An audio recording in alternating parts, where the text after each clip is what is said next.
အားလုံးပဲမင်္ဂလာပါခင်ဗျာကျွန်တော်အခုရောက်မိတ်ဆက်ပေးမဲ့နေရာလေးကတော့သင်္ကန်းကျွန်းမြို့နယ်ပြည်သာယာလမ်းမပေါ်ကစီးပွားရေးပြုလုပ်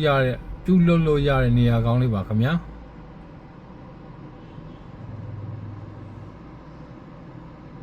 သူရဲ့အကျယ်ကတော့မျက်နှာပွင့်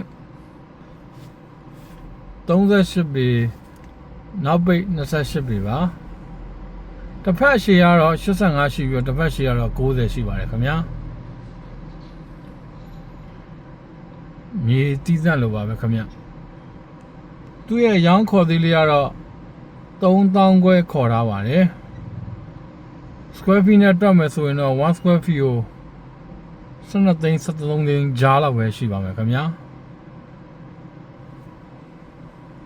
စိတ်ဝင်စားတဲ့ဧည့်သည်တော်ကြီးများရှိရဆိုရင်တော့ကျွန်တော်ရဲ့ဖုန်းနံပါတ်ဖြစ်တဲ့08962823လုံး